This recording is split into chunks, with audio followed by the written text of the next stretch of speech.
Welcome to our channel. ఈరోజు మనతో పాటు ఉన్నారండి హోమియోపతి డాక్టర్ భరద్వాజ్ గారు. సార్తో ఈరోజు మనం ఎందుకున్నామంటే ఈ మధ్యకాలంలో మనం చూస్తూ ఉన్నాం, మన ఇండియాలోనే కాదు ప్రపంచంలోనే ఎరిక్షన్ ప్రాబ్లం ఎక్కువగా ఫేస్ చేస్తూ ఉన్నారు.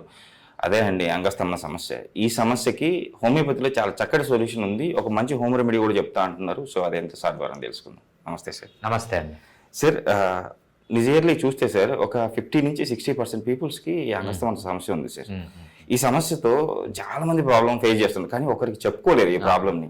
సో ఇంట్లో ఒకవేళ భార్యతో కరెక్ట్ గా లేకపోతే గన సో తను ఏమనుకుంటుందో, పెళ్లికి ముందు కూడా ఇంట్లో వాళ్ళకి చెప్తే వీడు వేరే టైప్ అనుకోని చెప్పేసి వాళ్ళ ఇంట్లో వాళ్ళకి కూడా చెప్పకుండా సో ఈ ప్రాబ్లమ్ ని మనసులోనే అంటే ఇంటర్నల్ గా ఈ ప్రాబ్లం ఫేస్ చేస్తా ఉన్నారు. సో ఈ ప్రాబ్లం కి మీరు ఎలాంటి సొల్యూషన్ చెప్పబోతున్నారు? అసలు ఈ ప్రాబ్లం ఎందుకు వస్తా ఉంది? మీరు చెప్పింది అబ్జల్యూట్లీ కరెక్ట్ అండి. ఎందుకంటే మా ఫ్రెండే ఒక అతను ఉన్నాడు, ఆండ్రాలజీ చేశాడనమాట.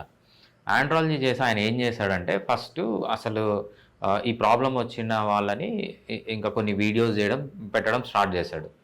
ఫైనల్గా ఎంతమందికి ఈ ప్రాబ్లం ఉంది అంటే ఈ ప్రాబ్లం వల్ల ఆయన సపరేట్ క్లినికే పెట్టేశాడు. ఇంకా ఓన్లీ ఎరెక్టైల్ డిస్ఫంక్షన్, మనం సైంటిఫిక్గా దీన్ని ఎరెక్టైల్ డిస్ఫంక్షన్ అంటాము.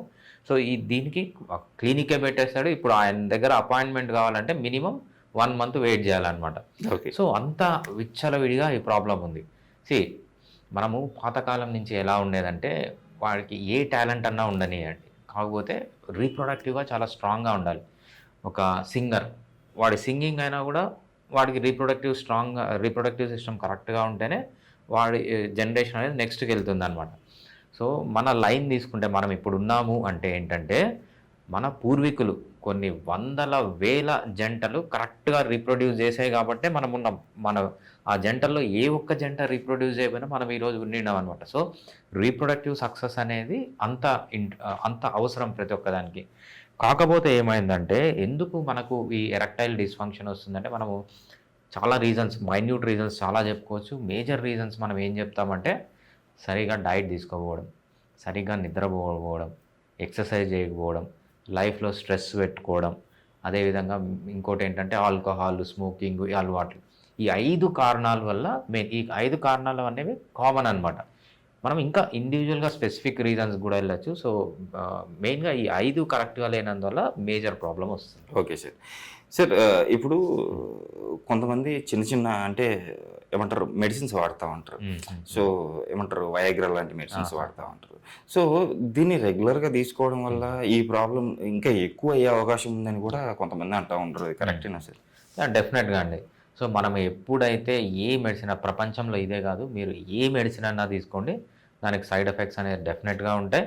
ఎస్పెషల్లీ మనము ఈ వయాగ్రాలు ఇవన్నీ చేసినప్పుడు ఏమవుతుందంటే అక్కడ టెంపరీగా ఆ రోజు మీకు సొల్యూషన్ ఇస్తాయి తప్పితే ఆ డ్యామేజ్ అనేది అంటే ఫర్ ఎగ్జాంపుల్ మీరు నిద్ర మాత్రలు తీసుకున్నారనుకోండి, ఈరోజు 1 mg తీసుకుంటారు, ఒక 1 week 1 month 1 mg తీసుకుంటారు, తర్వాత పని చేయదు, 2 mgకి వెళ్తారు, 3 mgకి వెళ్తారు. ఈ మెడిసిన్స్ కూడా అంతే. ఎరెక్టైల్ డిస్ఫంక్షన్స్లో మనకి ఏంటంటే మెయిన్గా అక్కడ నైట్రిక్ ఆక్సైడ్ రిలీజ్ చేసి వాసో డైలిటేషన్ చేసి ఎరెక్షన్స్ తెస్తాయన్నమాట. సో ఇవేంటంటే వాటికి రెసిస్టెన్స్ వచ్చేస్తుంది మెడిసిన్స్కి. మెడిసిన్ పెంచుకుంటూ వెళ్ళాలి. సో దీనికి అంతేకాకుండా చాలా సివియర్ సైడ్ ఎఫెక్ట్స్ అనేవి కూడా మనము కామన్గా చూస్తుంటాం. మీరు చెప్పింది అబ్సల్యూట్లీ కరెక్ట్ అండి.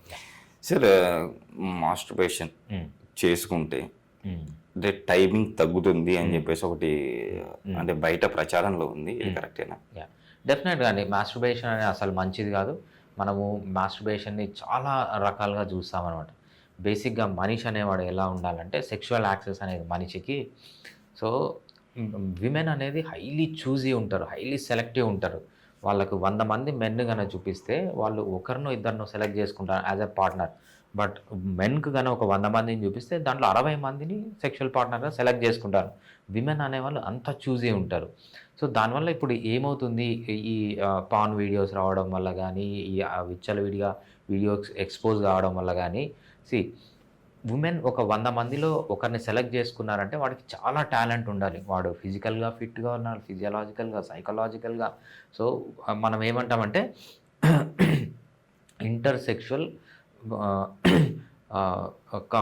ఇంట్రాసెక్షువల్ కాంపిటీషన్ అని మెన్కి కాంపిటీషన్ అంటాం అనమాట. ఇంటర్సెక్షువల్ ప్రిఫరెన్సెస్ అంటాం అనమాట. అంటే విమెన్ ఎటువంటి వాళ్ళని ప్రిఫర్ చేస్తారు. సో ఎప్పుడైతే ప్రెషర్ ఉంటుందో మెన్ పైన అప్పుడే డెవలప్ అవుతారనమాట. సో ఫర్ ఎగ్జాంపుల్ ఇద్దరు మెన్ ఉన్నారు.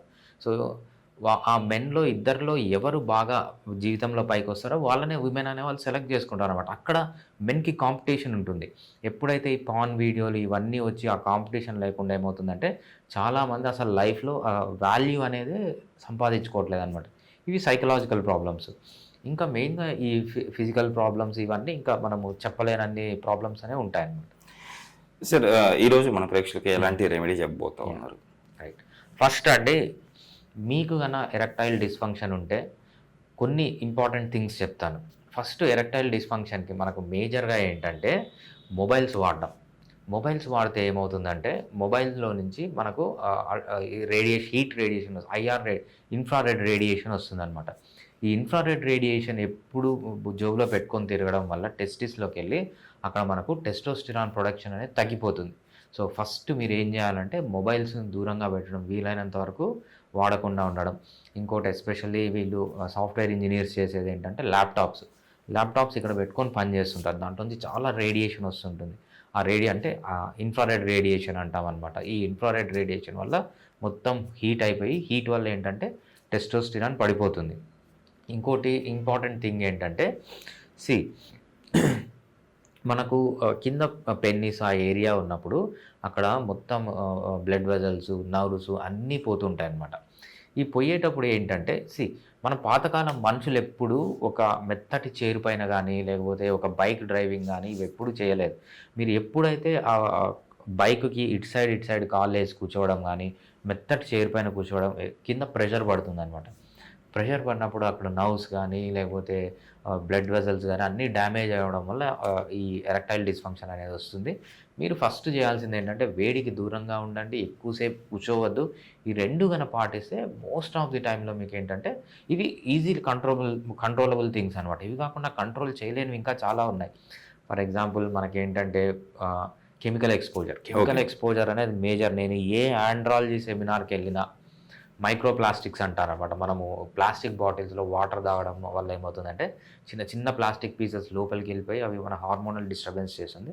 అవంతా అవాయిడ్ చేయలేము కాబట్టి ఇప్పుడు మనకి ఈజీగా అవాయిడ్ చేయగలవి ఏంటంటే ఎక్కువసేపు కూర్చోకపోవడం.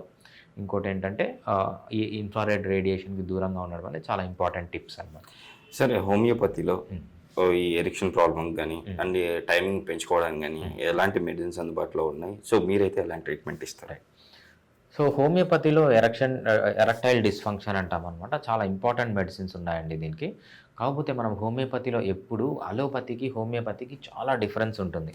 సో అలోపతిలో ఏంటంటే మీకు ఫీవర్ వచ్చిందనుకోండి, మీరు ఇండియాలో ఉన్న పారాసిటమాలే, యూఎస్‌లో ఉన్న పారాసిటమాలే, ఆడ అయిన పారాసిటమాలే, మగ అయిన పారాసిటమాలే. ఫీవర్ అంటే పారాసిటమాల్.